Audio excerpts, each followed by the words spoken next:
Yeah, we're theoretically live. I think we're about Just 10 in time seconds for away. our. I'm looking at it. It doesn't seem live. Yeah, so let's see. The YouTube studio says we are going live. It's happening. Live. Let's hope. Fingers crossed. Uh-oh, it's Black. I see us. I see 4 of us live here in this little stream. Cool. Oh my gosh, it actually kind of worked this time. Hello and welcome. My name is John August. My name is Craig Mazin. And this is sort of an episode of Scriptnotes. It's actually just a live Zoom kind of hangouty thing because we're talking about voting. So people may not be aware that the election season is upon us. It used to be election day, but now it's election season.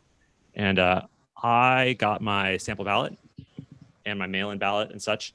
And I started filling them out, and I thought it'd be much more fun to talk with other smart folks about voting because everyone's just alone this whole time. But now we can actually sort of chat on Zoom and talk together. So I wanted to reach out to 2 very smart writer friends to get their opinions on voting. So let's welcome back Ashley Nicole Black. She's a writer and comedian whose credits include A Black Lady Sketch Show, Bless This Mess, Full Frontal with Samantha Bee. She also has a very cute dog named Gordy. Welcome back, Ashley. And that's why you should listen to me about voting. I've kept 1 dog alive. I am responsible. And Beth Schacter. Oh my gosh, Beth. Beth is a writer, producer, director. Credits include she's working on Billions right now, but also Soundtrack, SEAL Team, Quantico. Beth organized a voting registration booth at Long Beach Comic-Con, which I worked at 2 different times. I thought it was phenomenal. Beth, welcome to Scriptnotes. Hello. I am ready to vote. I've got my voting paraphernalia. Beth, where are you right now? Are you in the city or are you in New York? I'm in Los Angeles. This is my office / gym / my husband's editing booth / writing space / writer's room for Billions. Can't you tell? I can tell it's all those things. And Craig, how are you? John, let me make some eye contact. All right. Great. Thank you. No. Everyone's just like, As we get closer to the election, and we're not exactly a political podcast, so this doesn't come up frequently, but as we get closer to the election, I can feel my arteries constricting. I can feel, it's like I'm starting to see sparks in my eyeballs from the blood pressure. Yeah. I do a lot of that. Like sometimes I'm just sitting there and suddenly go, because I haven't breathed in like a minute. So, basically what I'm saying, John, is I'm Jewish. Yeah. Ashley, how are you feeling? So to tell me, election-wise, obviously there's a lot going on in the world and the election is part of it. How are you feeling in terms of the election process and what's your level of anxiety? I am like cursed with hopefulness that like will not go away despite constantly being disappointed. Nothing has gone my way in 4 years. And yet I'm like, maybe it'll be okay. But I have been doing a lot of like text banking and stuff like that. And you do talk to some like crazy Trump people. And you do talk to people who are like, oh, there's an election I haven't registered yet. And you're like, wow, okay. There's like such a wide variety of people, but it still leaves me at the end of the day, like kind of hopeful because I don't know. Even the people who were like, fuck no, I'm voting for Trump. And then you're like, okay, have a nice day. And they're like, God bless you, sweetie. And you're like, okay, things have like calmed down a little bit. I think we're getting maybe back to ourselves. I don't know. I'm with you. By the way, I'm just as up. That's why I have anxiety, because I'm optimistic. If I weren't, then it would be like, meh, just resignation and just a sad learned helplessness. But I am optimistic. Things look promising. Don't say it. Don't say it. Don't say it. I said they look. Beth, let's explore that. Explore that feeling, because that sense of like if things look promising, then it's certain death. So talk about what you're feeling. I carry around 2 buckets, and one bucket is like I'm going to do everything I can, and I'm incredibly angry, and everyone I know is angry, and they're completely motivated, and everyone I know is voting, and oh my God, there's lines in voting in October, and that's amazing, and like look at the world that is. And then the other bucket is the crazy irrational part that's like, you can't jinx it. That's when the gods get you. Mm-hmm. And the that's when the gods get you bucket is very heavy right now. Like I'm very convinced, like, don't be cocky. Don't get too far ahead of ourselves. We got to be very like, I don't know. Have you met anyone who has been cocky about this coming election? Because I have not. I mean, everyone is exactly like you and me, which is like, no matter what we think, you got to knuckle down and do the work. I have been talking to, our writer's room has a number of political people in it, and some of them are cocky people who have went through the hanging Chad election. And I find that disturbing because you should know better. Like, you should know better. There's many ways you can fall off this cliff now. So my thing is like, keep your head down, keep focused. Like Ashley, I'm just like text banking. I'm writing letters to voters. I'm doing last minute registration. I'm trying to be a poll worker. Like, I'm trying to do as much as I can as if that will change everything, because, control freaks. You get the for the 2018 election, I did do some phone banking. Like, I was sitting like shoulder to shoulder with Ralston Thurber in like this really crowded space, which is hard to even imagine that in this COVID time that we were just packed together with strangers, touching things and being and sharing air. And I enjoyed that fine. So it was like the Katie Porter kind of election. It was that whole time, Harley Ruda. I haven't done that kind of stuff this election cycle, but basically every day on my daily do list, the first item is defeat Trump. And I decide like, what is the thing I'm going to do today to help defeat Trump? And mostly it's just like donating money and sort of figuring out like what races are, would my money actually go furthest towards? And so like that has been sort of my release valve.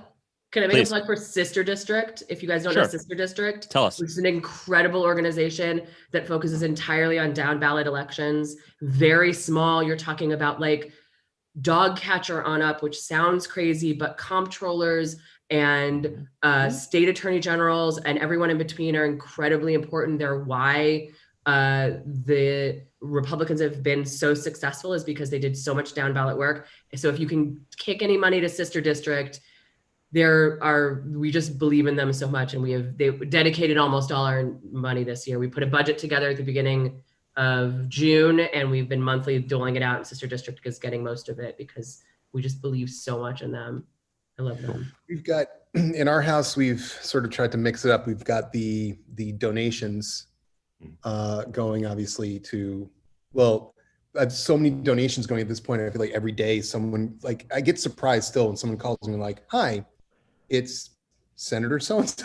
Yeah, no, calls from Congress people, yes. Yeah. It's distressing. Like, that's not how our system should work, but okay, that's the way it works, fine. So I donate the money, but also Melissa and Jesse have been working on these postcards that they've been I think all for Georgia. So all they've been doing is like writing these postcards to people, urging them to make sure that they're registered. And once they're registered, urging them to vote, and just sending these postcards, like all personalized. And so, I think, people are working the angles. Yeah. The best we can. Well, let's talk about the actual voting process and figure out where we are in our plans to vote, or I think actually some of us have already voted. Ashley, where are you? What's your plan to vote, and what's going on with you? I'm in the process of voting right now. I do this all the time, actually. I always get a mail-in ballot and like sit down and research, especially voting in California with all the propositions. They can be so confusing. I don't want to try to figure it out like standing at the polling place. So I'm filling out my ballot now. And when we're done here, I'm going to go drop it off at the ballot drop-off box, which is at my polling place, which even in normal times when it's not COVID, I like dropping off my ballot at the polling place because then I still get to meet a poll worker because they're always so sweet. And it's like the highlight of my day. So it's like the best of both worlds to get my mail-in ballot, but then take it and turn it in. So a nice old man will give me a sticker. Yeah. Craig, where are you at with your process? I have filled the ballot out. I drove the ballot over to a drop box outside the Pasadena City Hall. I put it in there. It was a little nerve-wracking, but I have registered with Ballot Tracker, and just yesterday they sent me an email saying, we got it. It has been counted. You voted. Well, why was it nerve-wracking, Craig? Because, I've always voted in person before. You can see them like scan the thing through and then put it in the thing and then give you the sticker. And it's like, I saw it. This thing, you're like, I hope no one steals the box. Yeah. I had this like weird thing like, oh, I put it in the box, but the slot is really narrow, which is good for security purposes. Yeah. But then I'm like, did it go in or did it like slide in like a little roof spot of the bin? A lot of paranoia. Anyway, it made it through. So I voted. Guys, we're good. I voted. We're good. Everything's fine. Yeah, Craig's taking care of it. Beth, where are you at with your process? I have signed up for Ballot Tracker, which everyone should sign up for. It's actually in a lot more states than California. So look at every state should have one. Have my ballot. I have most of my printouts of what I'm going to do and all my research. My last one is the LA County Bar Association. So I have to, I'll go through that. I will fill out my ballot and then I will drive it to probably a drop box. Although I am tempted to wait until October 20th, when you can take it to a polling place and actually have the best of both worlds, which is you hand your completed ballot over and they put it in the machine. It has all the things that light up and they go, and then it's like, yeah, you voted, you're great. But I will probably vote early in a ballot box and then be a poll worker on election day. Nice. Fantastic. And I was a poll worker, like 20 years ago. It was me and like 3 90-year-olds working in the lobby of the DGA. And it was cool doing it. I felt good about doing my civic duty. I didn't sign up for this time, but be a poll worker. Poll workers are great. And people are lucky to have someone like Beth working at the polls. Well, apparently they say they still need people. They told us we're on the bench. Yeah. We're like backups to backups because I think a lot of people wanted to work on the polls this year in LA County. Now, of the 4 of us on the call, I got my mail-in ballot. I'm generally a mail-in a vote by mail person. This year, I will not be able to vote by mail. I'll have to do it in person because they sent me the wrong ballot type. They still sent me my ballot as if I lived in France. And so the ballot looks exactly the same, but the envelope I have to sign saying that I'm overseas. I meet these, and I don't want to commit a felony or have my ballot rejected. So my voting plan, and this is something that people may want to try to do if they don't have the early thing, I'm going to be voting October 26th at the Wiltern Theater. So it's an early voting day in person.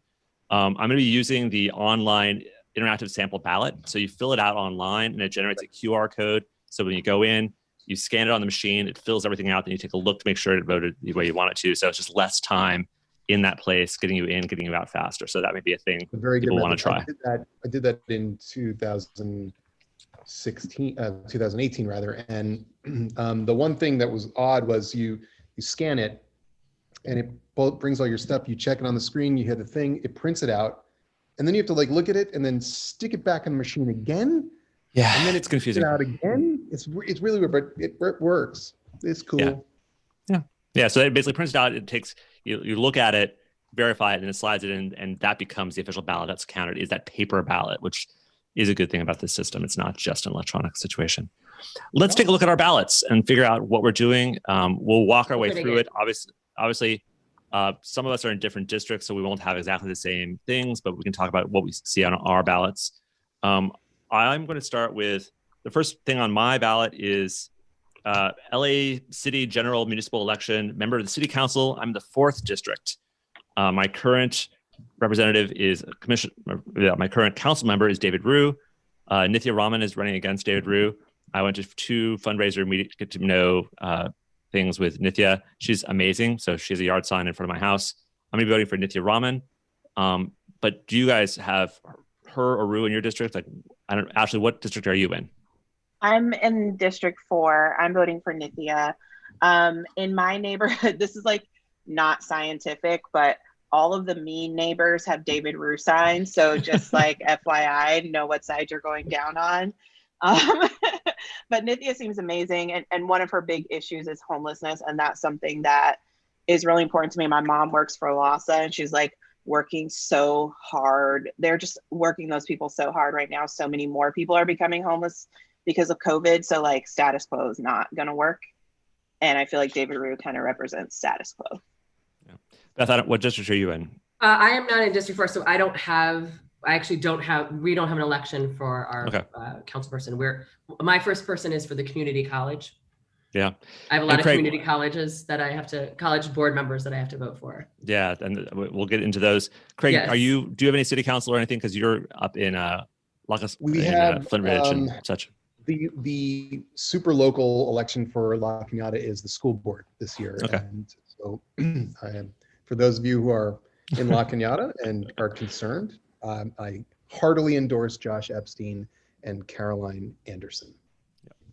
Now, one thing that listeners who are not in Los Angeles may have a hard time understanding is that LA is just huge. It's not just like a big city; it's like a giant county. And yesterday, I was looking at the numbers, and if LA county were its own state, it'd be the 10th biggest state in the country.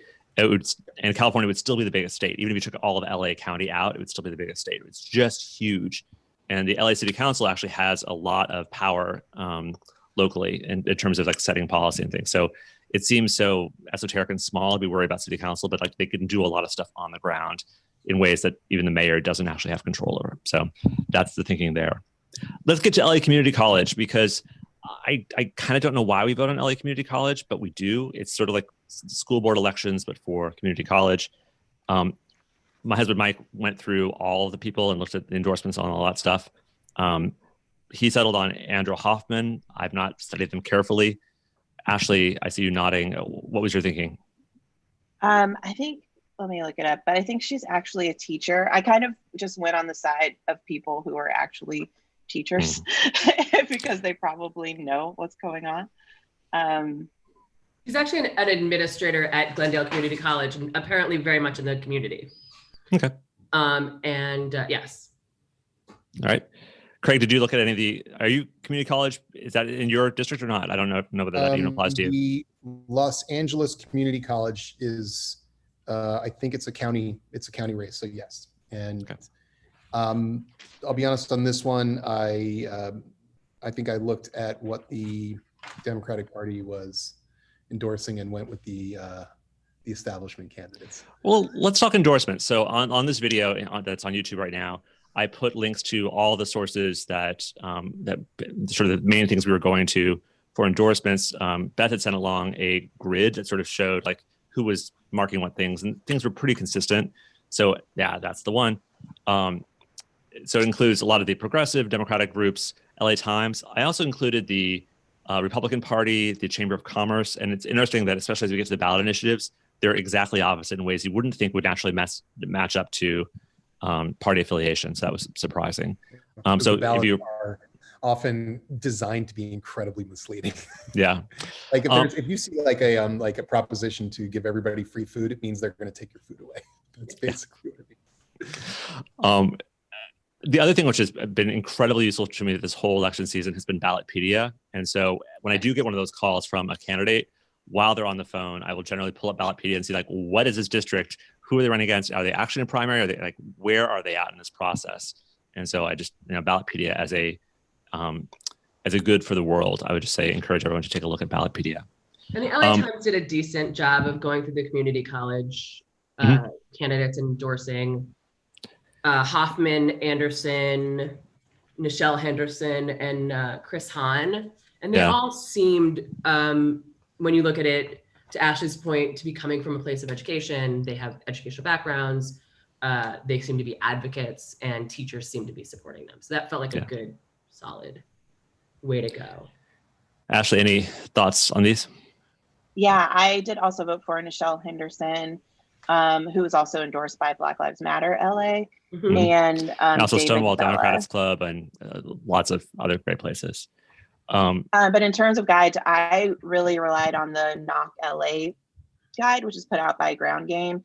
And what I like about them is they met with a lot of these people and like really question them and push them on answers before they endorse them. And like, I don't have time to do that work, but knowing that someone did, it, makes you trust their guide. Absolutely. Cool. Next on my ballot is member of the state assembly. I'm in the 50th district. I don't know who else is in my district. Our current rep is Richard Bloom.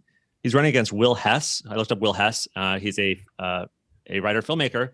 He has a Stan Lee biography, which is kind of fun. So come on, Stan Lee. But Richard Bloom seemed like the better candidate to me. Who else? What else? You may be in different districts. What do you guys have for this? I'm in the 51st. Wendy Creo is running unchallenged, so I will be voting for Wendy. That's all right. I'm over in the 43rd, where Laura Friedman is the incumbent. She's the Democratic candidate running against Mike Graves. I have voted for Laura Friedman, the Democratic Party incumbent. Ashley, what district are you in? Have you looked at that Yes, yet? I voted for Richard Bloom as well. Yeah. I follow him on Twitter. It's not especially an exciting follow, but it's a person. We don't need exciting, right? We don't need exciting. No. No, honestly, I want boring if you never hear politics. from a Boredom candidate, in that's okay. politics. Yes. Yes. Bring back boredom. Yeah, God. I mean, can you imagine? I just want to go a whole week without having to think about who the president is or what the president's doing. That'd be lovely. Put me asleep, please, for the love of God. My U.S. representative is Ted Lieu. I'm in the 33rd district. I like Ted Lieu. I like that he, Awesome. talks up on things, and he's been good. Yeah. Are we all in the same district for that? Nope. I'm in U.S. House, California, District 28. There's this very obscure guy named Adam Schiff. Oh, yeah, I've heard of him. Yes, up and comer. And I had a chance to meet him, but obviously we need him. And Ted Lieu is also fantastic. I mean, the two of them are, let's just say, among the least shy members of the House of Representatives. So it's great to have them there. Yeah, also the guy running against Adam Schiff has the craziest billboard. It looks like he made it on his cell phone and emailed it in. He might have. That's awesome. Yeah. His name is not actually trying Eric. to get elected. His name is Eric Early, and I have a feeling that he is going to have an Eric Early night on election. Real. I'm in the 34th. Yeah. And Who do you have? I have David Kim versus Jimmy Gomez, and I'm probably going to end up voting for David Kim just because I have not been thrilled with Jimmy Gomez, though I think Jimmy Gomez is a solid Democrat. I think I'm voting for a little bit of an upstart here. I don't know. It might be, I think Jimmy's got the name recognition and probably will win, but on certain of these elections, certainly these ballot issues and elections, I feel like you have to kind of vote your conscience and not necessarily just vote for the person who you know is going to win. So, but it's a tough one. There's really good endorsements on both sides, and they're both worth looking into if you're in their district. He running as an independent or? He's running as a Democrat. Actually, it's a Democrat against a Democrat, but he's more Green Party affiliated and more liberal, and I think would bring something to as a representative that would be really helpful. I don't know if we are in a place where we can put that person in office, but those are every once in a while on these things, I vote hopeful instead of smart. And this one's a hopeful vote. Sure. Okay. Yeah. And it's also nice when you can do that and know that if the other person wins, you're going to be happy and you're going to be good. Yeah, So it's not going to be sad. It's good. We're good. We're good either way. Win-win. Next up on my ballot is RR. It's the LUUSD measure. You guys don't have a state Senate race for you guys? No. Do you have a state Senate race? Tell me about it. I do. Tell us. I do. Anthony Portantino, who is the incumbent, is running for re-election. Anthony is my friend. That's right. Oh, wow. I'm friends with a state senator. So watch it. Because they could, no, he's a great guy. He's the best. I love Anthony. He's a terrific guy from La Cañada, and he has represented our district, but also, generally speaking, the interests of the people of California extraordinarily well. He needs to, of course, be reelected, and I think he will easily. Sidebar. So he's representing your interest for the state of California. Is the state of California too big? Pros and cons of dividing Northern versus Southern California. If we were to become two states, would it improve the Californias? Or would it improve the nation? What do you think about dividing California? I'm a federalist, so I tend to like things be more conglomerated. I think our strange construction as a confederacy of 50 states is causing a lot of issues, and in California in particular, we are all intertwined. I mean, unraveling that knot will be absolutely brutal. Cal exit and all the rest of it, and Los exit and San Fran's exit or whatever. It feels emotional, and we're enormous, and it's difficult to run an enormous thing, but we're not as big as, I don't know, we're not bigger than the UK. They managed to run themselves from an ish. We're close to the UK. We're close in size. I think we're running pretty well, actually. Ashley, would you want two Californias or just one California? I mean, I feel like in theory having 4 senators would be good, but we're on the part that doesn't have any water. So it's, maybe not. Maybe we stay with the people who have the water. It's Chinatown. Beth, where are you at with California? I think we live in a huge state that tends to run very progressive, and we can be leaders in the country. And I would like to keep that. I think when you have a state that's this big and says we're getting rid of fossil fuel cars by this date, and you can move the conversation because you can move the economy, you don't give up that power. It's very selfish, but I don't care. We're right, they're wrong. We're big. Too bad. Mm-hmm. Next up on my ballot is RR. Does anybody have something before RR? This is a unified school district school upgrades and safety measure. Everything I read was pro on this. Did anybody have opinions or feelings on this? Generally, whenever like school always stuff, a yes on this. I'm just give money to schools, kind of. I'm just sort of always saying yes. I'm not in that. I'm not in the LA Unified District, but in general, I've tried to support every single bond measure, parcel tax, anything that adds funding towards schools. Yep. And this one is direct school funding. It doesn't have one of those wacky. There's some coming up that are like, we're going to do this and then it'll eventually help. This one is like literally like, here's the money, here's the school, you get it. And that's great. Yep. LA County District Attorney, Jackie Lacey versus George Gascon. Jackie Lacey is the incumbent. George Gascon, people seem to like more. Tell me what you guys are thinking. Ashley, have you researched this at all? Yeah, I mean, we've been wanting to get rid of Jackie Lacey for a really long time. So I think George, she is not interested in prosecuting cops who kill people, and killing people is supposed to be against the law. So that has been an ongoing issue even before the recent protests. So George Gascon is like not a perfect alternative, but he is much better than her. Beth, I see you nodding. Everything Ashley said, yes. Jackie Lacey needs to go. We need a much better system in place where our district attorneys are not responsible and are not affected by union funding. And we have a whole big systemic problem going on. George Gascon does not solve that problem. Like, no one should be voting for him and being like, good, done with that cop problem. But if we can have someone in office that is going to take the cases that are brought to their attention and actually prosecute them, we're going to be in a much better place. So it moves the needle. And so no Jackie Lacey. Bye-bye. Bye-bye. All right. Cool. Are you pro Jackie Lacey?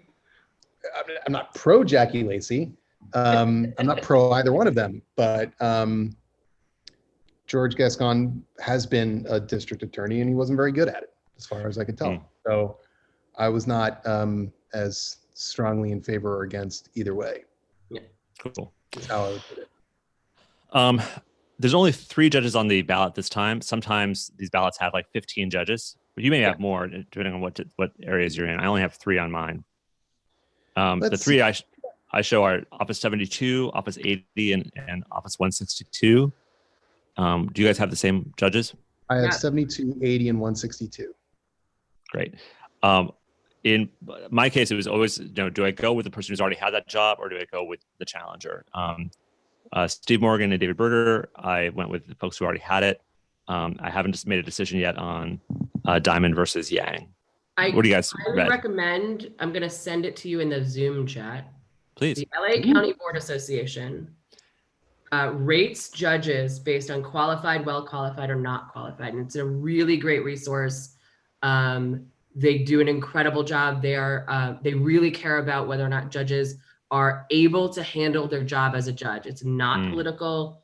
How are they working? Do they understand their job? Are they able to handle their cases? Do they do it within the law? All of it. So someone like Mayana Dellinger is rated not qualified. Yeah. Right. Then she should not have that job. Not have that. That is exactly what I do. I use this exact resource, and in fact, one of the lawyers in the building that I'm in, my office is in, is one of the lawyers that sits on like this whole crew, and he's incredibly nonpartisan, and they really are about like who can actually do this. And given the influx of completely unqualified judges and the amount of power that any judge has, it becomes more and more important to make sure that at the very least, somebody like this who's not qualified should not receive votes. I mean, Steve Morgan should be the judge there because she's just not qualified. And similarly, in some of these cases, there's like, okay, is the difference between David Berger and Clint McKay, one is qualified and one is well qualified? Well, I don't necessarily know how they parse that, but I'll go with well qualified. But there's only so much you can possibly know about this. I want to raise the question though of like voting on judges at all. Like, is this the right way? If we were to design our democracy from scratch, would we vote on these judges and would they be elected offices? Pros, cons? I yes. think the pro is not so much voting on judges, but being able to vote judges out. And I know like in Chicago, the system there is so horribly corrupt. And there was one particular story of one police officer who literally thousands of cases had to be thrown out because he was throwing all the cases. And this judge apparently knew about it. And they were able to vote to not vote for that judge that time.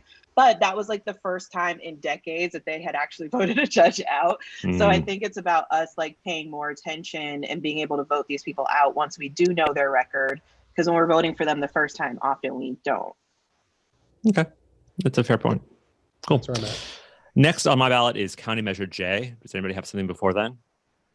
County Measure J is community investment in alternatives to incarceration and a minimum county budget allocation. Thoughts on this? Who wants to take the lead? Have we researched this? Yes, I supported this, I believe. Yes, I supported this. Yeah, in general, programs that sort of keep people out of jail is good. So I haven't researched this deeply to figure out what, is it going to be as effective as I think could be, but anything that sort of slows that down is good on my account. Yeah, I mean, they're requiring that the county spend a reasonable amount of money on alternatives to prison, because to this point they just haven't. And even if they say they're going to do it, then they don't do it. And with the influence of the union money from both police unions and also the correctional officers unions and things like that, it's easy to see why a lot of times this goes by the wayside. But this is basically saying you got to at least do 10%. You got to. And that can make a huge difference. So, and it's a reasonable thing. They've already built in, like, look, if there's like this huge fiscal emergency, if you vote, 4-1, you can get around it. Like if there's a huge problem, but otherwise, yeah, makes total sense to me. And the thought always has been, oh, sorry, Ashley, go ahead. I was just going to say it's an easy yes because it's a good thing, but it's not radically good. So if you're only a medium good person, this one still works for you. I'm good. A medium good person. I'm on right. Yeah. Medium to shitty. Yeah, he's on the spectrum of good to evil. Yeah. I just also think, anything we can do to choke off funding to corporate incarceration programs and the corporatization of incarceration is helpful. And the money that our state gives to companies to keep people incarcerated is part of the prison system. And so we need to cut it off. But this is like one strand. It's not, we're not cutting off funding. We need to do more. Nothing on any ballot is a one-stop shop solution to anything. It just doesn't. Voting isn't like that, sadly. Yeah. Whenever there's a measure or a ballot initiative that allocates a certain percentage of budget to things, I get a little bit skeptical. It raises my hackles because it's like you can box yourself into these really horrible situations. I just always think about Prop 13 or other things that have just sort of locked us into systems that are dysfunctional. But in this case, if it's keeping money out of an existing broken system, it'll make the exception. I know what you mean. Also, it is probably repairing an area that has just been not underfunded but unfunded. Mm-hmm. So even if they're stuck for a while, going we don't even know what to spend this money on. There's not enough. Okay, I'd rather that problem than so let's not do anything problem. Yeah. Yep. All right, now it's time for our big state initiatives, unless somebody else has a thing on their ballot before we get to the big state ballot initiatives. So for international listeners or listeners who are outside of California, I guess, we're not meant to be a direct democracy where the people vote on everything, but in California, we just vote on so many damn things because if somebody wants to put something on the ballot, they send out people with petitions and they get a bunch of signatures. They can pay for it and they can get it on the ballot. And so there are 10 of them this time, more. So shocked when I grew up and moved to find out that other states don't do this. Right.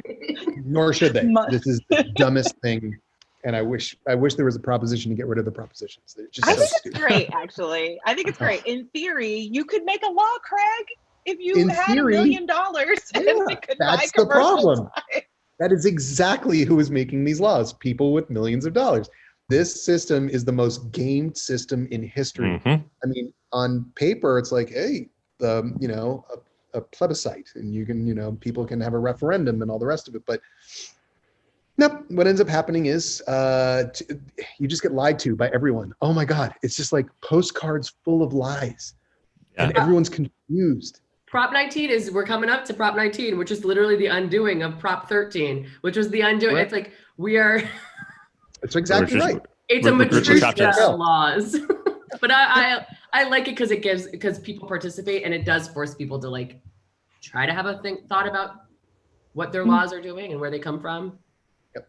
That's the best case. I think it forces people to take some responsibility for the laws they're passing, and there are situations where like the legislature will cause something to become a ballot initiative. They'll basically put it on the ballot so people actually have to decide. I'm more favorable to that. It's the corporate generated ones and we're gonna get some of those, which just drive me absolutely crazy. Like the dialysis machine manufacturers get a ballot measure on them. Like, what is happening? Yeah. Why? All right, let's start with number 14. State Measure 14 authorizes bonds continuing stem cell research. This is an initiative statute. So this goes back to stem cell research, I think back in the Bush administration. I don't remember when stem cells became a thing that we are voting on. I don't like these things where we're allocating a certain portion of the budget to a specific kind of field. This has pretty good support by most of the little checkbox grid things. Mm-hmm. Tell us what we're thinking about the stem cells. I found this one really confusing, but I came down on no because one stipulation of it is that in order to modify it, 70% of people it has to get a 70% majority to have a future modification. And I'm just so like, if you thought your thing was good, why did you include that part in it? So I think stem cells are good, but I think they're trying to trap us into something with this 70% majority to modify it clause. I'm in favor. I'm in favor because I think it's an important area of research, and it has been, again, I put this under one of the unfunded, underfunded areas because essentially abortion politics somehow made it their way in there. And as we can see, our president has no problem attempting to benefit from stem cell supported medicines like the new antibody treatments. In general, I'm not like, I still have PTSD from the stupid monorail or whatever it was, the bullet train initiative, which is just like, I knew it. I voted against that and I was like, we'll never, ever see this bullet train. We will have teleportation before they finish the bullet train. But in this case, I feel like it's not an insane amount of money. I'm super pro scientific research. And as far as the 70% thing, I think that's probably because they're aware that if it passes in exactly 1 or 2 years, there'll be a ballot measure to undo it. That's probably what will happen because the pro-lifer people are just like, stem cells. So I said yes. Cool. Ballot Measure 15 is a state measure to increase funding for sources of public schools, community colleges, local government, blah, blah, blah. Beth, you raised this one before, right? Yes. I'm going to vote yes on this one. This one is not necessary. We have to be careful with these ballot initiatives because often what they are ways to reframe taxation on richer communities and put them off on poorer communities and say that they're beneficial to the schools. This one is on the edge of that because it mostly focuses on commercial properties. So I'm a soft yes. I would not begrudge anyone saying no. It's been roundly supported by the progressives and by the ACLU, and I think for those reasons, it's probably worth it because it does, the burden is on commercial real estate and commercial properties, and it's worth, I think, more than 3 million. So yes, but we all have to be very careful because these taxes often say they're going to the schools and they're levied against the groups of people that need better schools. So yes to the caveat. In California, there was a pretty big court case in the 70s or 80s that essentially set so that all the money that comes from property taxes that goes to California to divide, because I've done a lot of work with our local schools, is not doled back per how you send it in. So we are not a state where a rich community gets more back. In fact, rich communities tend to get less back because what happens is they send all the money in, it goes in a bucket, and then they divide the amount up, but they essentially put their thumb on the scale for districts that are underperforming. In short, the better you do on testing, the less money you get per ADA, average daily attendance, than another. So this will actually, generally speaking, all state funding measures for schools in California will accrue to the benefit of lower income districts and underperforming districts. And this feels mostly like a way to unwind a bit of the damage that Prop 13 did. And so me, it felt like a slam dunk yes. Ashley, any thoughts? Yes. You're yes. State Measure 16, I'm sorry, allows diversity as a factor in public employment, education, and contracting decisions. Most of the grids are a yes on this. What are we thinking about State Measure 16? Yes. Yeah. Yes. Feels like undoing something stupid, basically. Yeah. State Measure 17 restores right to vote after completion of prison term. This feels like a yes. I thought we already had that. So yeah. So John and I discovered this in registering voters. The rules about it have to do with, because California doesn't do parole. We're not a parole state where we do post prison sentencing, and we have a whole different system. The rules were really terrible, and they disenfranchise a lot of people. So this is actually a cleanup so that the law matches the carceral system. So it's a great measure. Please, everyone vote yes. I will come to your house and beg you. Yeah, let's paint the picture a little bit more for what we found out at Long Beach Comic Con. We would go up to people, and my daughter was there with us, and it's like, hey, are you registered to vote in California? So I was always asking that specific question because I want to make sure it's clear, like, are you currently registered to vote here in California? So they didn't have to answer that. And we would hear people say, like, I can't vote. And it's like, well, why can't you vote? And generally it's because they had some prior conviction, and sometimes they felt they couldn't vote and they weren't sure, or they actually were pretty sure, or they talked to the parole officer. And so we'd talk with them about, like, sort of like, try registering to vote. Like, you're not going to break the law trying to register to vote. And I just think about, like, there was a guy who was working in custodial services at Comic-Con this last time, and we talked him through it, and by the end of the day he's like, yeah, I'm going to do it. I'm going to talk to my parole officer, make sure I can vote this time. So California got rid of straight parole, and we used something called supervision. And because of that, the law, the federal and the state law, there was a lot of conflict within it. So there's been a real effort to clean up the provisions and make it very clear. If you are not serving your term currently and you are not under supervision, you should have full restoration of voting rights within a certain time. I mean, the only really is important. These are people who have been directly affected by laws. You want them to vote. You want it formerly incarcerated people to vote because they understand how law works. They are more informed than anybody. So, and this is only the reason we have this system is just simply racism. There's no other reason that this is here, right? So legacy slavery. That law enforcement, the rates of incarceration of people of color are statistically higher on a percentage basis than for people who are not.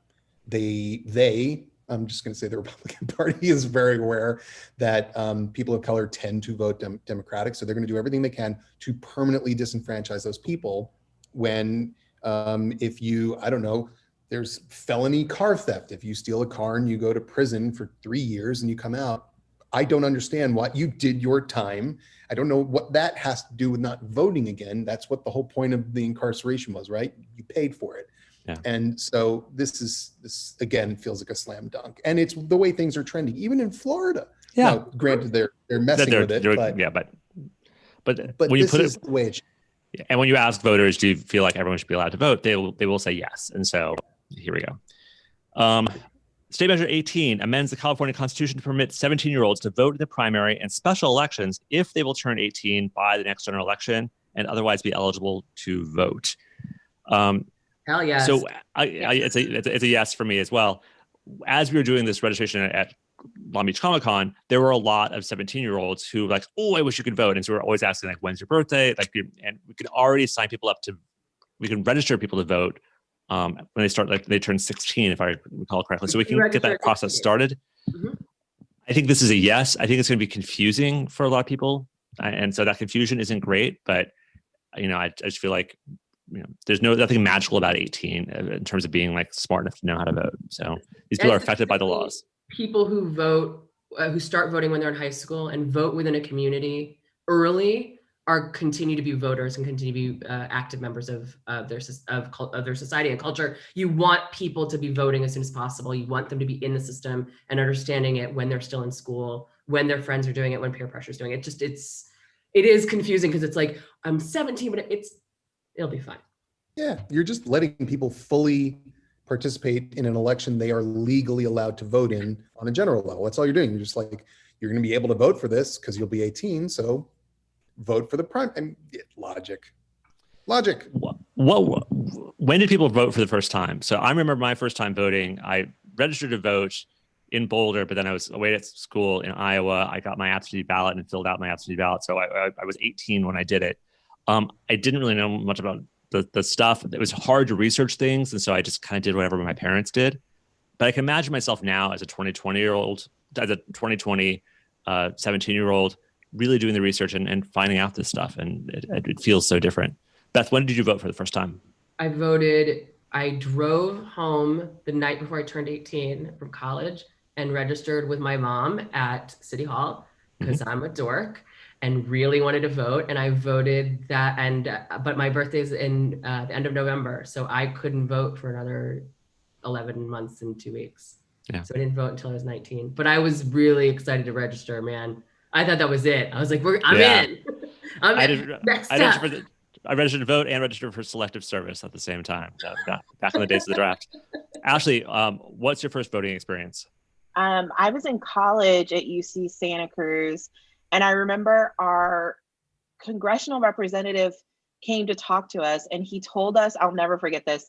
He goes, I just voted on a bill today, and 7 constituents called me about it, and 4 were for it, and 3 were against it, so I voted for it.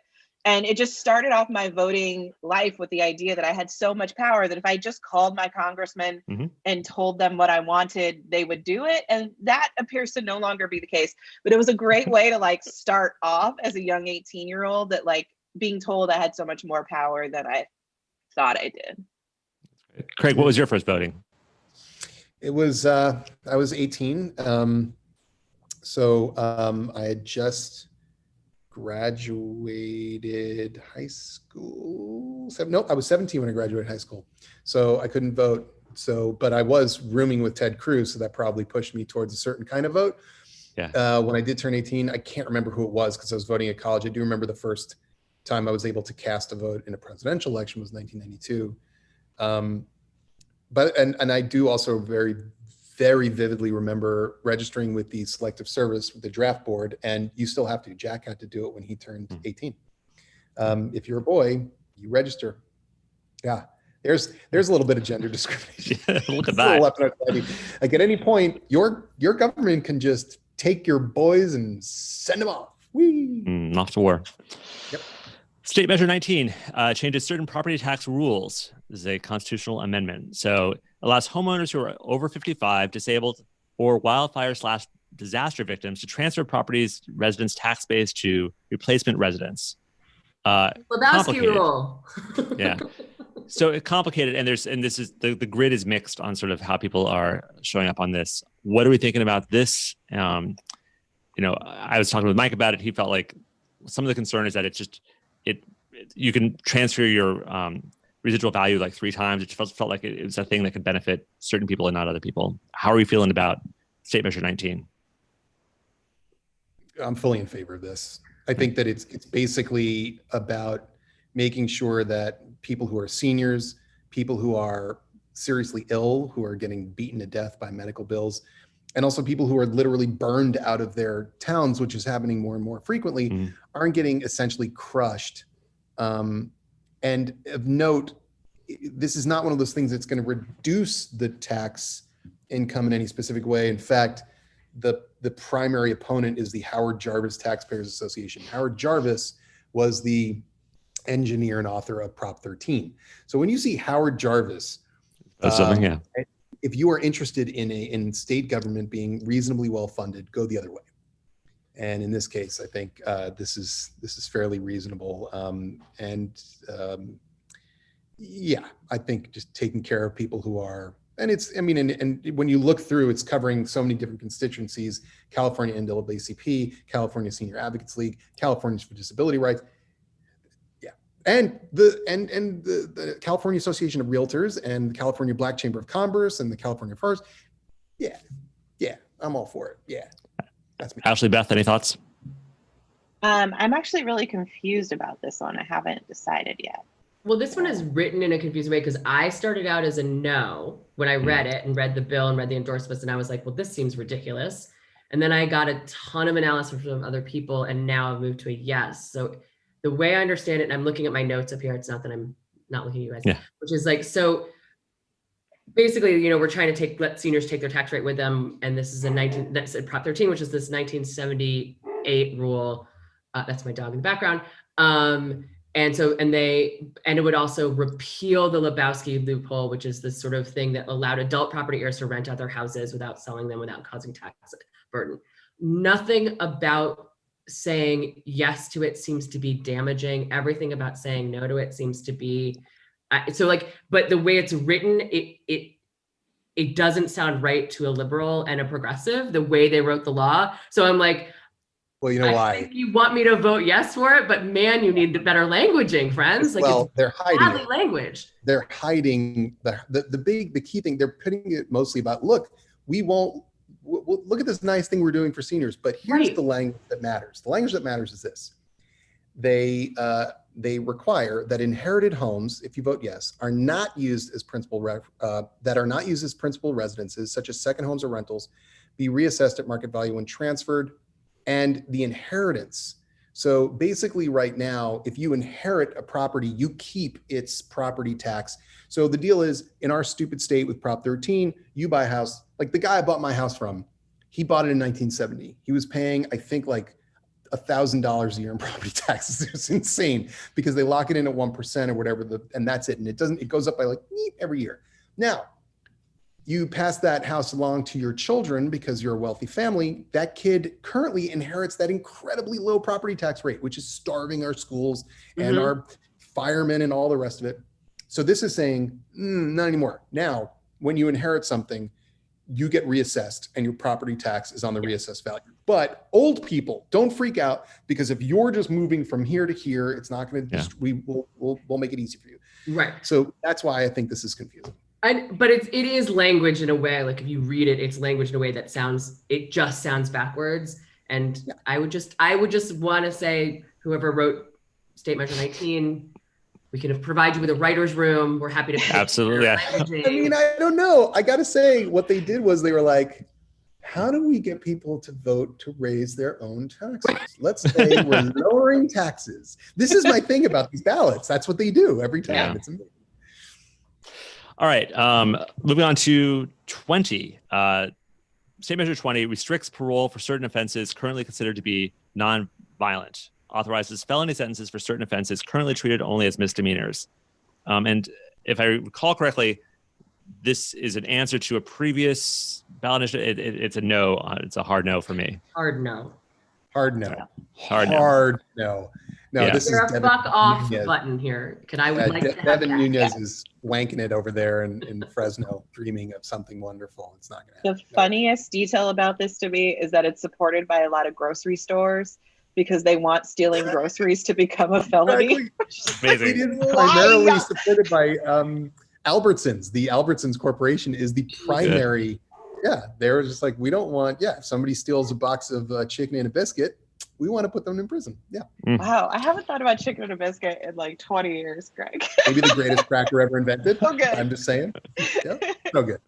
So it is what it says it is. That's the thing. Very good. Delivered. And it should be a misdemeanor if you steal it. Yeah.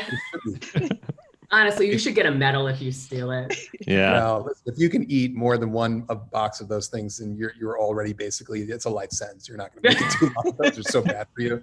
Oh my God. You know, like when you get crackers and they're in a foil instead of like a wax paper, they're bad for you. Foil is the sign. Dude, they have to keep it's like radioactive material inside. They have to keep it It's from like exploding the amount past. of fat is going to blow through anything else. So we have to put some metal. It's like a chili. It's like a Philly cheesesteak in a bag with like the fat window, but it doesn't have that. Just it sweats fat.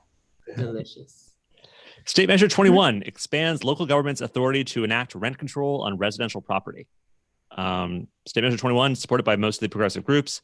It looks like it's designed to sort of allow local places to have rent control if they need rent control in their areas. That's why I'm saying yes. Yeah, we're feeling good about this. Any discussion, concerns?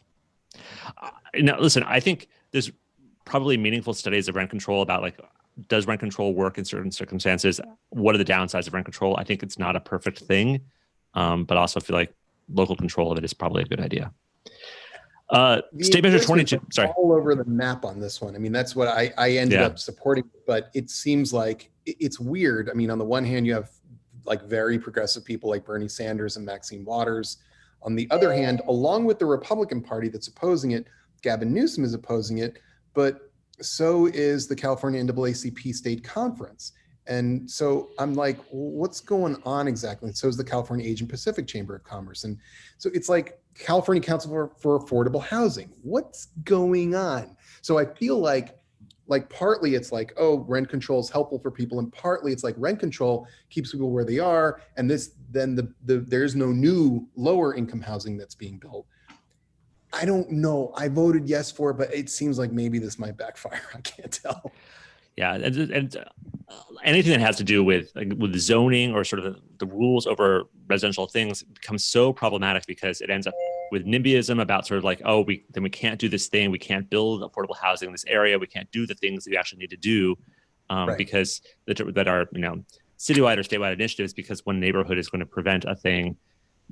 It's tough, and that's why you need smart local officials who actually share your values as well, so they enact things locally, and that you don't just have frustrations of just like, I want things to change, but how dare you put in a bike lane along Wilshire? And that's the thing that we are always running into. How dare you? State Measure 22. Oh my God, we're finally here at State Measure 22.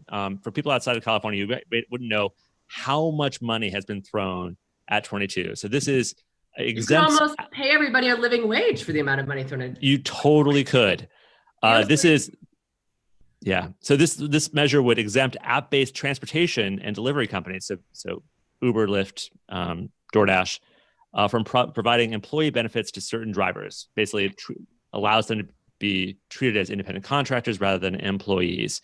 And hundreds of millions of dollars being spent by Uber and Lyft on this. It's DoorDash. Maddening. And DoorDash, yeah. And Instacart. So my daughter's been watching the back seasons of The Challenge, the MTV show The Challenge, and on the CBS app. And so all she gets are ads for 22. Oh. And so she can recite all of them. And so she has just been bombarded with this and with the dialysis commercials. And it's 100% that. And if you look at any of the ads, it's always about like I love being treated as an independent contractor because it lets me have the flexibility to do the things that I need to do.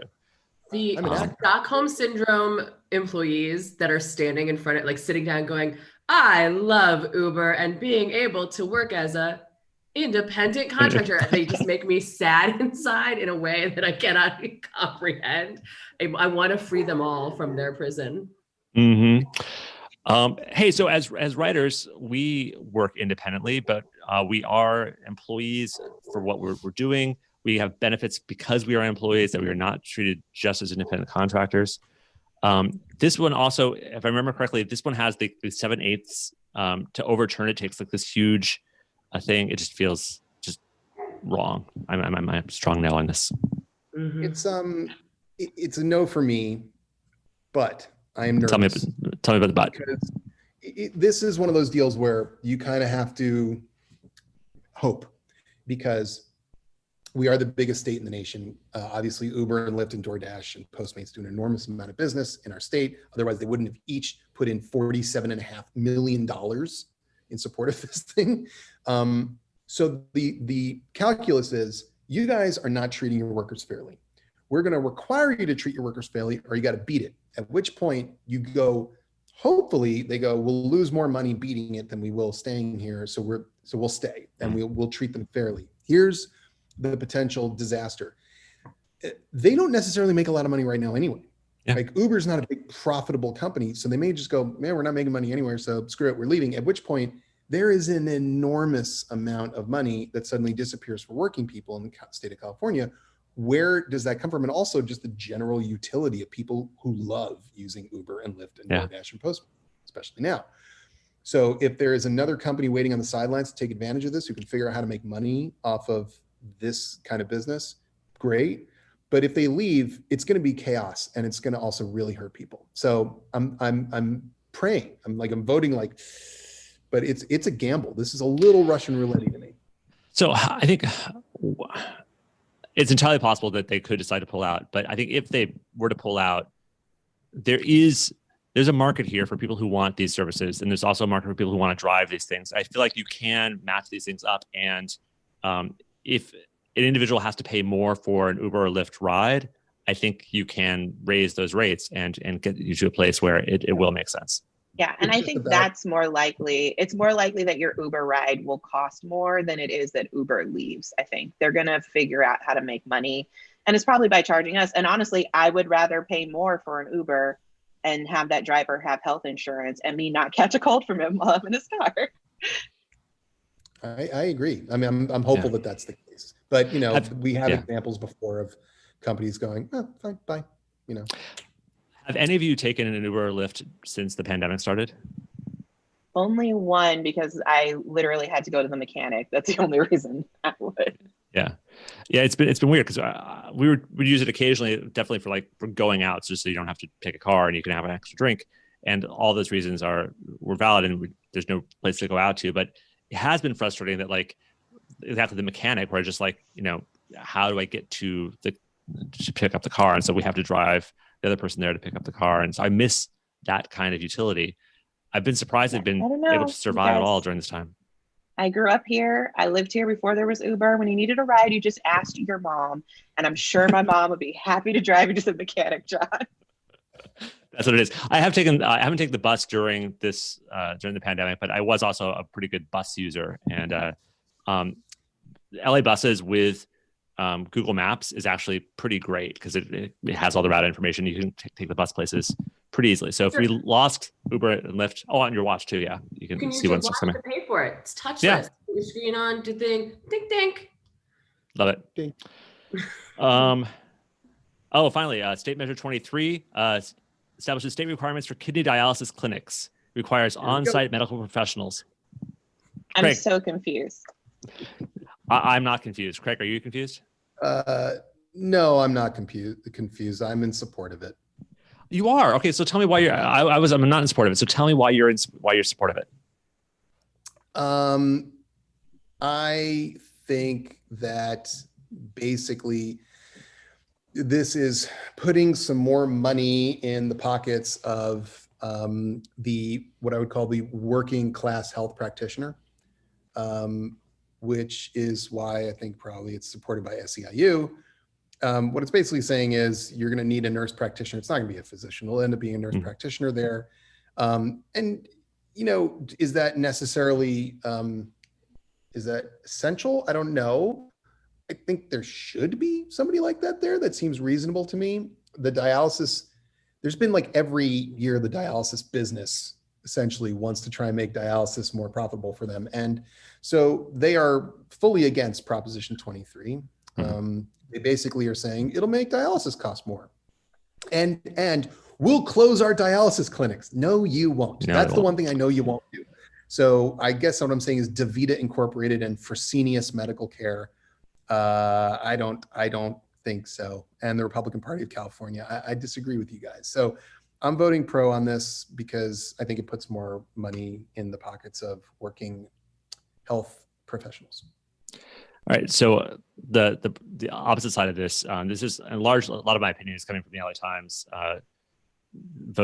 recommendation. I know this is that no other state requires a nurse or doctor to be at dialysis centers. So it's creating a new thing. And it reminds me too much of sort of like the abortion restrictions, where like you're trying to put unnecessary medical things, requirements on centers that are doing something that's actually pretty well established and is not actually hugely dangerous. So I totally get sort of like trying to, make sure these centers are well run. I just don't know that this actually does anything to improve the safety for people who need it. It doesn't. Okay, it's like right. I literally what I made here was a very pro-union vote. That's what I did. The problem is, I think, too, are the sides that I think we'd all be on. It's like two pieces of bread from two different sides are in the same sandwich. So you want dialysis centers to not be able to turn people away if they can't pay for it. And you want them to be well run. And you don't really want medicine to be for profit in this way. At the same time, you want there to be access, and you don't want to have to do it on undue burden. If a PA can do what a doctor does, there's literally no reason to pay for a doctor. And they put that sandwich together and we're like, pick a side. And you're like, it's a fucking peanut butter and jelly sandwich. There is no side. So this one is this to me is like a damned if you do, damned if you don't. I slightly went to the yes side, slightly, but like by 1 degree. It was, and I could go the other way tomorrow. I don't know. It truly is a shit sandwich. Sorry. No, it's a shit sandwich. Yeah. I also, it feels like it's exactly the reasons why we shouldn't be voting on these things as citizens. Because like, as if we have the information that we should have about this, we're not experts on dialysis, right? And it's being put here by corporations and unions. It's a whole war that we don't want to be a part of. It's a management labor dispute that's being litigated through a ballot proposition, which that's not what you want.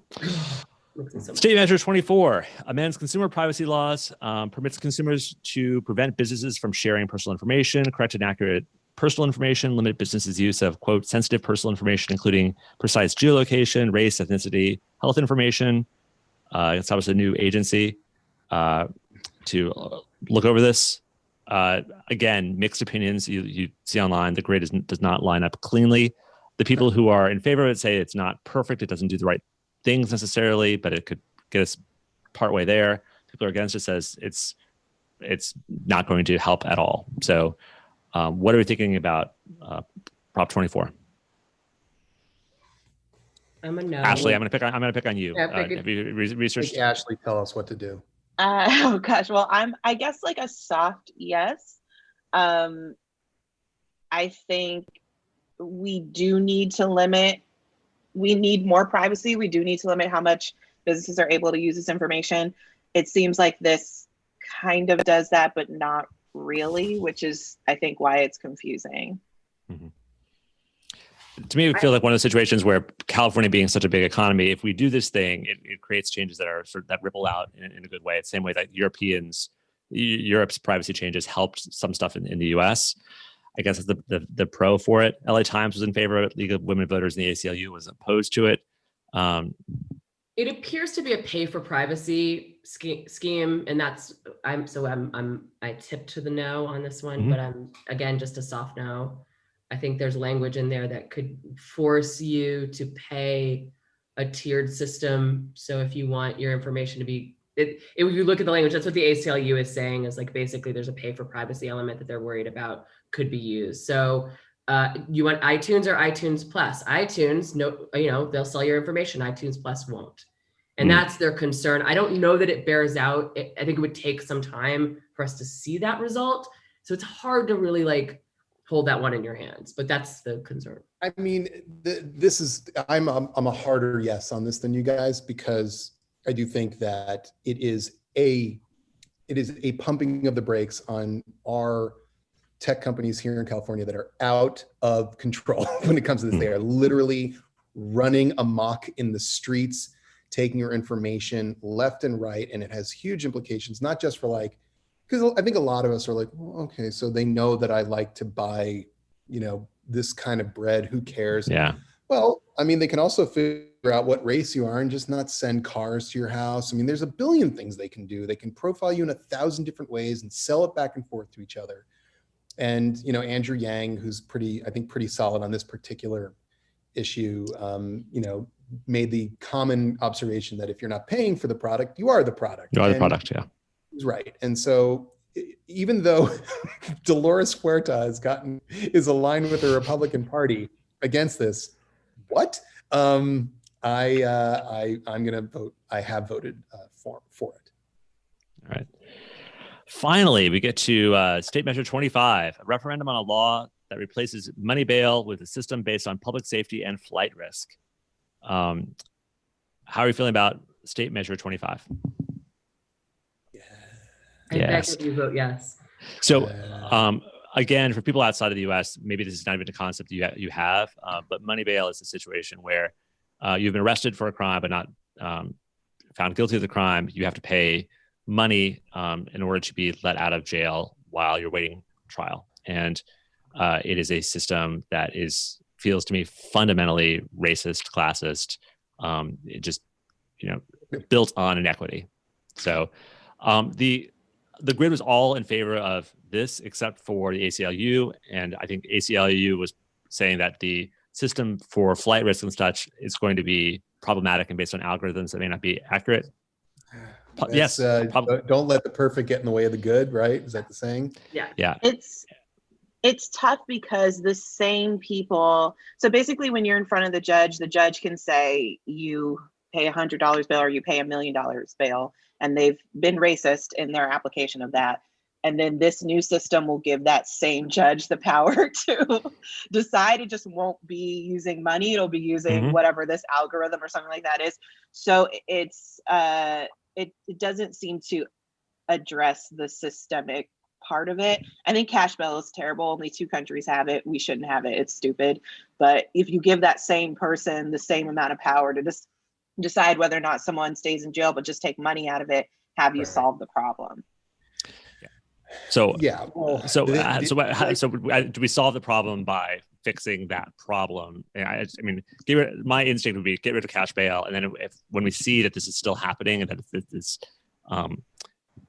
that these disparities are still persisting with what the judges are doing, that we have to then systematically address that too. But after having got rid of cash bail, is that fair?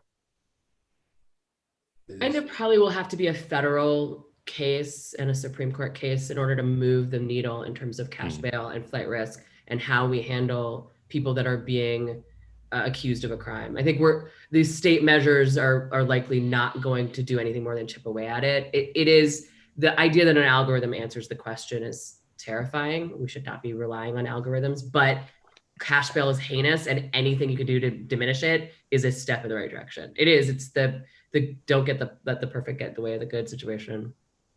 Flight risk is a thing. We know that, like, it exists. So we have to have some way of dealing with it. But the vast majority of people who are paying bail are not paying bail because they're flight risks. They're paying bail because somebody can make them pay bail, and because there is an element of punishment in paying bail. And the people that are generally entirely in favor of this are the bail bondsmen. I mean, so we just have this overt usury system. It's the same thing as the paycheck companies. You don't qualify for a bank account because of your credit or because of whatever, your address, your status of documentation.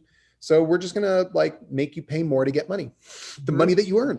And similarly with bail, it's like, well, you don't have money, so we're gonna make you pay more to get the bail money, and it's gotta go. It's just gotta go. I think also the risk assessment here, it's not necessarily always flight risk. It's the assessment of your risks to the community, which of course we know the algorithm is going to assign that to Black and brown people. And there was actually a similar algorithm put in place in Chicago. And one of the metrics was involvement in crime. So if you were the victim of a crime or a perpetrator of a crime, you were still a higher risk because you were involved in crime. So I think this is we would really need to know what is this algorithm, because as we know, algorithms they can be incredibly racist. We think it's like a computer being objective, and most of the time they're not. So Ashley, I want to fully unpack that. So an argument for not for saying no on this would be that as flawed as the cash bail system is, a person can pay bail and be out. And the argument be that some people are just not going to be able to be released at all because of the reliance on the algorithm. So sometimes these people are going to be stuck in jail when they could have paid bail otherwise. Is that the concern? I mean, I'm not even making that argument. I'm just saying, like, getting rid of cash bail is not going to solve the problem that we have where rich white people get out and poor people of color stay in. That's going to still happen. It's just going to be under a different name. Yeah. Okay. That makes a lot of sense. So this will not solve the underlying problem. It gets rid of one aspect of it. Hey, there's one other thing on the ballot, which is for President of the United States. How are you feeling about voting for President of the United States?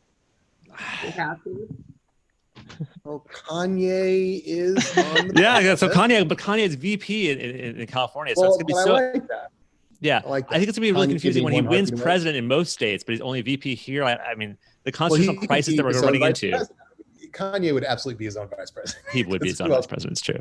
People yeah, I went for Joe Biden. Yeah, I did too. You guys? Yeah, I went for the human being. There was a human option, and I chose the human. This is where Beth is like, I went for Gloria La Riva. I don't care. I have been screaming on the internet, on Twitter for the past 6 months that one of the things that drives me absolutely freaking crazy is this idea that your president is supposed to answer all your problems. Like they're like your guru. Like I'm going to vote for a president and suddenly I'm going to get an Oompa Loompa. And I just want to, for a second, rant on the idea that like, oh, we have to pick the person that perfectly expresses our innermost soul. Fuck you. Pick the human being who's going to win. Enough. I'm sorry you don't get a pony. Be a grown up. All right. I don't think that that convinced anybody, but probably not. It felt good to say. I don't think you peeled away any Rocky De La Fuente voters, but you tried. Good luck. The Rocky De La Fuente is like he's on ballots all across the country and for different spots, which I think is also exciting. Just like, what does he do for a living? He puts himself on ballots. For president. Yeah. For president. Other things too. Senators. He could, if he can be on the ballot, he'll be on the ballot. I would like to know how Jeremy Cohen got his nickname of Spike. Not a guy's name who would normally be a Spike, but sure, Jeremy Spike Cohen. Sure. You don't think of a Cohen as getting a Spike nickname? I'd like to know where that came from. Yeah, you don't get a Spike if you're Jewish. We don't have nicknames like that. We don't do that. I don't know what's happening. We just take names like Sheldon and turn them into Shep. Yeah. That's what we do. Yeah. Let's close up this conversation by going back to our anxiety and nervousness about this whole situation. I would say at this moment, I am less anxious than I was going into the 2016 election. There was a time at which I was living in France, so everything was a little bit weirder and more isolated at the time. But I could not open Twitter. I could not read anything. And so even the news. So I would have like Mike, like once a day, just give me the 2-minute synopsis, because every time I would open my phone, it caused such great panic. And I'm definitely not feeling that right now, but I certainly don't feel cockiness at all. I think just the lesson of 2020 has been, it's surprise after surprise after surprise. The cliche of the writer's room just suddenly exploded, and it's like, everything on the whiteboard sort of got dumped into these last few episodes. So it's weird to be sort of expecting surprises, but also not be panicked. So I don't feel the kind of panic I did before. How about you guys? Last thoughts on your anxiety level, your hopefulness, what you're thinking? Look at Ashley. I was more confident in 2016 because I had what has turned out to be a false view that like there were rules in this country. Mm-hmm. And I think what we've learned in the past 4 years, but also specifically in 2020, is like, not only have we noticed like, oh, there kind of aren't rules, and when politicians break them, they don't get in trouble. And there's like an article about it. We talk about it for a day and then nothing happens, but they've also learned that. So I don't know what's stopping not only the president, but also in all these down ballot races in all of these states. What is stopping people from stealing elections when they watch them get away with it in Georgia? They've watched Trump get away with all he's got. So I think there could be a lot of shenanigans coming our way, that like, I think if the will of the people is done, Joe Biden wins. If for no other reason than COVID, people are just like, I just don't want to live somewhere where there can be a pandemic. Like, just pick someone. If all he's going to do is stop pandemics, that's enough reason for most Americans to vote for him. Yeah. But I don't know what level of shenanigans there's going to be and how those fights are going to go. And if Democrats are going to be brave and stand up for that, that's where my worry lies. Yeah, my mom's 84, and so I talk with her every day at lunch. Like, she's locked down because of the pandemic, just so that consistently we're talking every day. And in her senior community, like, a lot of them would have been Trump voters, and they're Biden voters now. And I think there's just one thing that gives me some hope is that old people are just tired and fatigued, and they just can't. They want to go back to something more normal, and Joe Biden feels like more normal, and they want to revert back to whatever that was. So even though he was not my dream candidate, he's just so ordinary that I think he's going to be appealing to a lot of people, and at least poll-wise, that seems to be bearing out. Yeah. Beth, last thoughts on your anxiety, your feels? I have a lot of anxiety. I also I'm trying to kind of come to peace with the fact that we think we're in the last quarter of the marathon, and we're actually around the halfway point, maybe. Yeah. This is not going to be a November 3rd moment. This is probably going to be a December 3rd moment, and to sort of just be at peace with that, in the sense that I think people are desperate for an end to chaos. Mm-hmm. And I'm fascinated that the Republicans continue to sow chaos as a strategy. I find it bizarre, but what do I know? And I hope that that's where we are. So I have a little bit of hope. I mostly just am trying to save my energy because my exhaustion level is high. Yeah. So I think that's sort of where I am. Very tired. Well, there's one thing that kind of put a weird lift in my step, and it was the strangest thing. But I guess yesterday when someone asked Donald Trump if he would attend the inauguration should Joe Biden win, he said, I would not. And I thought, oh, so you're acknowledging that could happen. That's new. That's new. That's good. Yeah, it is good. Yeah, like, so you're not sticking with he can't win. If he wins, it's stolen, and therefore we'll have to shoot everyone and I'll be president. Like, that was a very weirdly normal statement from him. So, yeah, that was the thing that strangely put a lift in my step.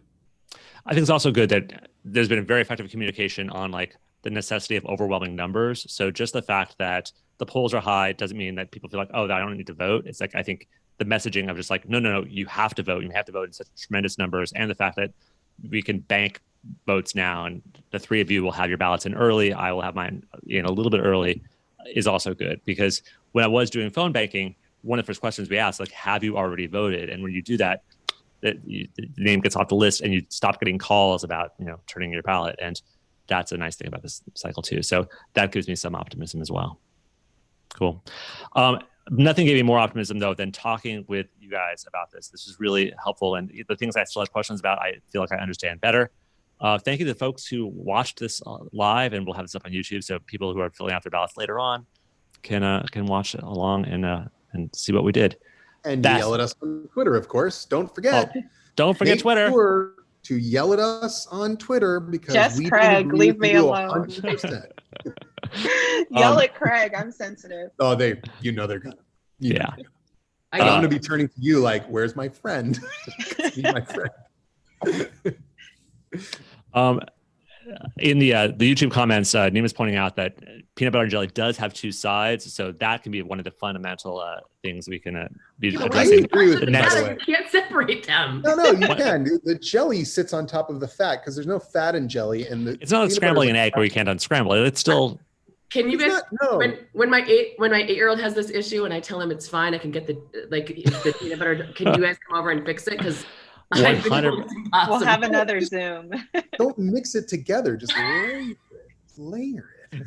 Beth, maybe you're making your peanut butter jelly sandwiches in a really strange way, but maybe that's, that's what good. Doing? That's what so she mixes the peanut butter are. in a bowl first, and then she lathers it on. Yeah. That's exactly what a proposition is. You think it's a peanut butter and jelly sandwich. Right. It's really a PB&J shake is really what they've given you. Right. You're having a smoothie. Oh, Jamba Juice. Beth and Ashley, thank you so much for doing this. It's always a pleasure to see you both, and I hope to see you in person sometime after the election. Happy voting. Happy voting. Bye, Beth. Thanks, everyone. Bye. Bye, John. Bye.